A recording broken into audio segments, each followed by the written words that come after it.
गुरु रूप प्यारी सात संगत जी, प्रेम से कहना धन निरंकार जी। सात संगत जी, दासी आशा करती है कि सभी महापुरुष अपने अपने घरों में स्वस्थ होंगे। सात संगत जी, दासी आप जी के सामने फिर से एक नई प्रेरणादायक कहानी लेकर के आई है। आशा करती हूँ कि आप जी को जरूर पसंद आएगी। जुलाहे का लोटा। तो आज चलते हैं इस कहानी की ओर। एक बार बहुत से ब्राह्मण गंगा स्नान के लिए आए। उस दिन तेज हवा चल रही थी, आंधी तूफान चल रहा था, गंगा का बहाव भी तेज था। बूढ़े ब्राह्मण तैरना भी नहीं जानते थे, इसीलिए उनमें से कोई भी पानी में उतरने का साहस नहीं कर पा रहा था, क्योंकि उन्हें डर लग रहा था। ब्राह्मणों के पास कोई बर्तन भी नहीं था जिससे गंगा में से जल निकालकर स्नान किया जा सकता था। सभी परेशान थे, गंगा तट पर खड़े थे। उन्हें समझ नहीं आ रहा था कि अब स्नान कैसे किया जाए। पास ही संत कबीर स्नान कर रहे थे। वह ब्राह्मणों की कठिनाई को समझ गए।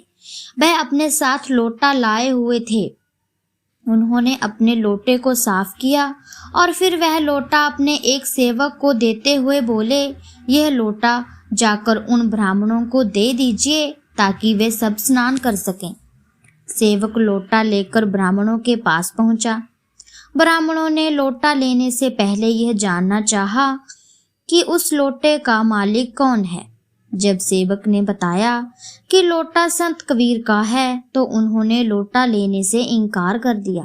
कारण पूछने पर ब्राह्मणों के नेता ने कहा, वह ब्राह्मण है, एक जुलाहे के लोटे से स्नान करके क्या हमने अपना धर्म खोना है। जब संत कबीर को पता चला कि ब्राह्मणों ने लोटा नहीं लिया, तो वह स्वयं लोटा देने के लिए ब्राह्मणों के पास पहुंचे।